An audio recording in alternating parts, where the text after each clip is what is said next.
Thank you. P-U-S-H.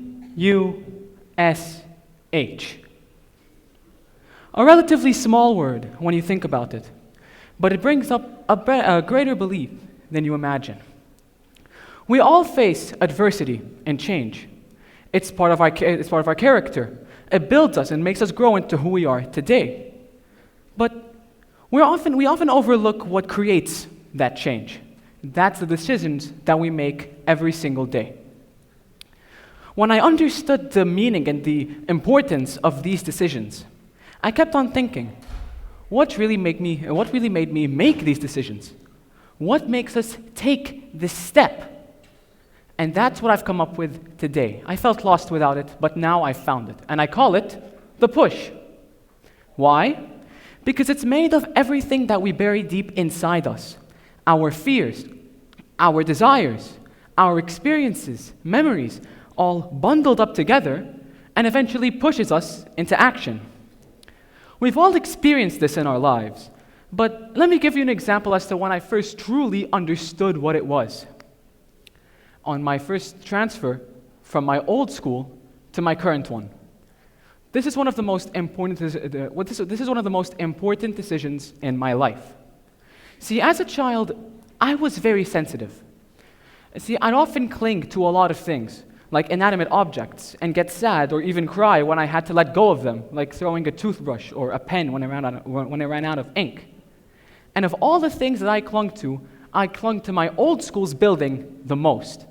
Now I say building because 3 years had happened and I was stuck in my room because of COVID-19. Every single second of those 3 years, I longed to return to that building. And after all of those years were over, I had learned that I wouldn't be going back, but I'd be switching to my current school today. Obviously, as a kid, I freaked out. I didn't know what to do. That fear of moving from place to place and being denied of what I truly wanted and that desire to stay, that was all the push at work. But we all know my decision. So why did I switch? See, this is where the push becomes a bit complicated.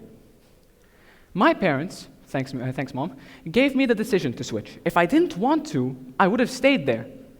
But here's where the push gets also complicated because of the fact that as children, we want to switch what happens in our minds to fit as to what we think is supposed to happen.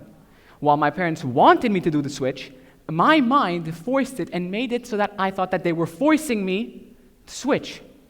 I don't regret the decision at all. I think it's one of the best decisions I've ever made.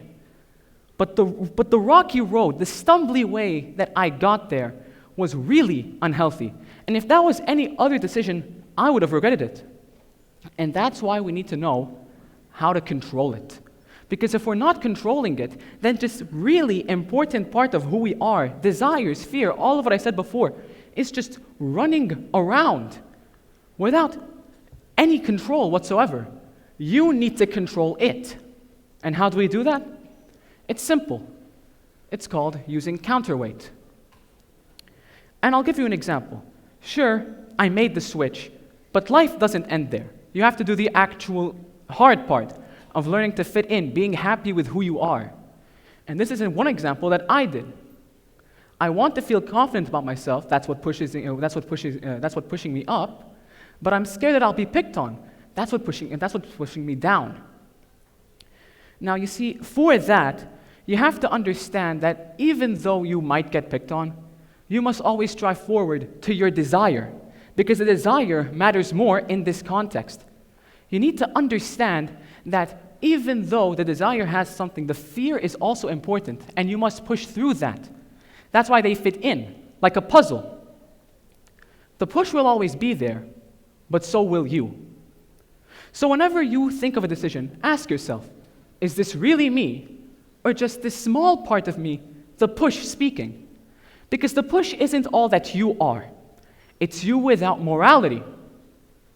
God damn it. It's you without rational thinking. That part, that really important part that builds your character, that's you. So, ask that question again. Think about what you truly want and the things that are holding you back. Think of how important those things are and take these two into account. And then, choose with awareness. That's how we grow. That's how we develop into being the people that we are. And that's how we learn to feel comfortable with our decisions. Thank you.